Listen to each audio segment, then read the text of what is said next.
going to talk about some of the various certifications your compressed air tank might have, and then we'll talk generally about hydrostatic testing. What we've got here are TC and DOT certifications.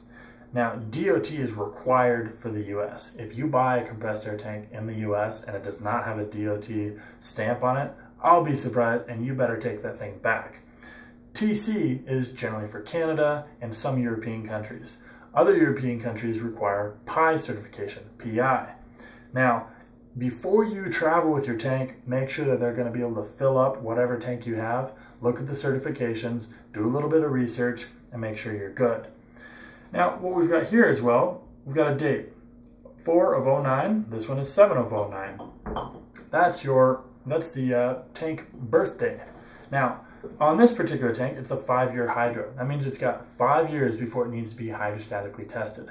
Nowadays, most compressed air tanks have 5-year hydros, but you may still find some that have 3-year hydros.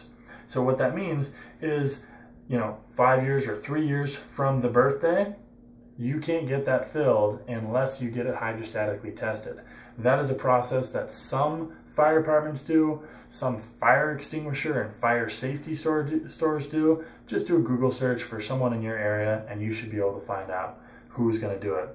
Generally about 20 to 25 bucks. And when you're done, if it passes, you'll get a new date. It'll be the new birthday and you've got another 5 or 3 years depending on your tank. If it fails, they're probably going to drill a hole in the tank or just not give it back to you. CO2s tanks also need to be hydrostatically tested, but since a brand new CO2 tank is about 20 bucks, most people don't bother spending $20 to $30 on a test for a $20 tank. You follow what I'm saying there? So we've covered hydrostatic testing and the different certifications. Let's talk about which one's better. We're going to wrap up by kind of comparing which one you should get, and then we're going to go over some FAQs. So CO2, like I said, is perfect for beginner, starter players, people who really don't play that often. If you're not going to invest that much money in paintball, CO2 is really the logical choice. Now, compressed air, either a steel tank or a carbon fiber tank, these are way better performance options, but not everyone can spring for that kind of cash. Now, if you've got the opportunity to get into compressed air, it's easy to start with something like a steel tank because they're just not that expensive. So if you can afford it, do it. Your paintball game, your paintball gun is gonna thank you. You'll notice the difference right away, and I promise, you'll never go back to CO2. So some common questions we have are, hey, can I fill my CO2 tank with compressed air, or can I put CO2 in this? Absolutely not. Do not do it. I cannot stress this any more than I am already. Don't do it. It's extremely dangerous. There's no regulator on a CO2 tank, so if you somehow manage to get compressed air in here, you would have the tank pressure, whether that's 1500 psi or greater, going straight into your gun, and you damage the gun. Hopefully, your burst disc would go, and you'd realize that you shouldn't put compressed air into your CO2 tank. What about CO2 into a compressed air tank? Well, like I said, these are one-way regulators. They're not designed to have something forced in the other way. You can't fill CO2 through a valve like this, but somehow if you manage to do it, these regulators are not designed for CO2. They won't function that well, and the seals are going to start to fail. So you may have heard people talk about, oh, you don't get liquid CO2 in your gun, or gas CO2, vapor CO2 versus liquid CO2. That's right. When you fill these tanks up, they're filled with mostly liquid CO2, about 60%-ish. Now, as the pressure is released, i.e. as you put it on your gun and start shooting a little bit, some of that pressure is released in the tank, and some of that liquid CO2 can evaporate into vapor, okay? So when you have this tank on your gun, you don't want to tilt it down, you don't want to really point your gun at the ground, because that's going to be liquid, that's going to allow liquid CO2 to pour into the gun. Liquid CO2 is pretty hard on your seals, and liquid CO2, if it heats up, like room temperature, it's going to expand to a much greater pressure than it should be at and can damage your gun. So, are one of these tanks harder to maintain than the other? Well, really not.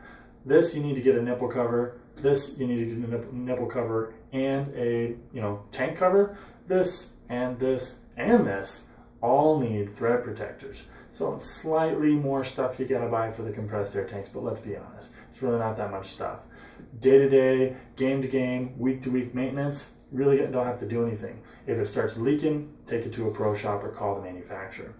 Now, some people are like, well, why don't I put a gauge on my CO2 tank? What kind of pressure does my CO2 tank run at?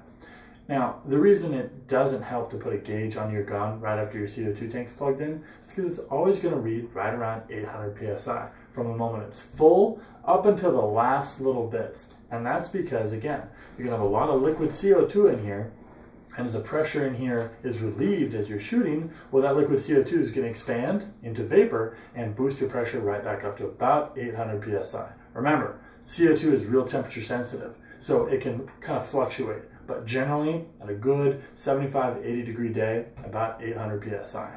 Now, some people get 4,500 psi tanks like this, and they're like, well, hey, I went to a field and they only fill up to 3,000 psi. Is that going to work? Of course. Just think about it like this. If you fill this thing up to 4,500 psi, shoot it a little bit, it's going to drop down to about 3,000 psi. So it's not a big deal. You can fill it up to 1, 2, 3, 4, whatever, however many thousands of psi you want, without going over the capacity, of course. So I believe we've covered everything. Now, some of you guys are going to have questions. That's not a problem. Go ahead and email us if you've got questions, if you've got suggestions for other reviews, or if you'd like to see us cover something a little bit more in depth. Email us at videos@hustlepaintball.com. And remember, you can find all this gear and plenty more at hustlepaintball.com. Thanks again for watching. See you guys later.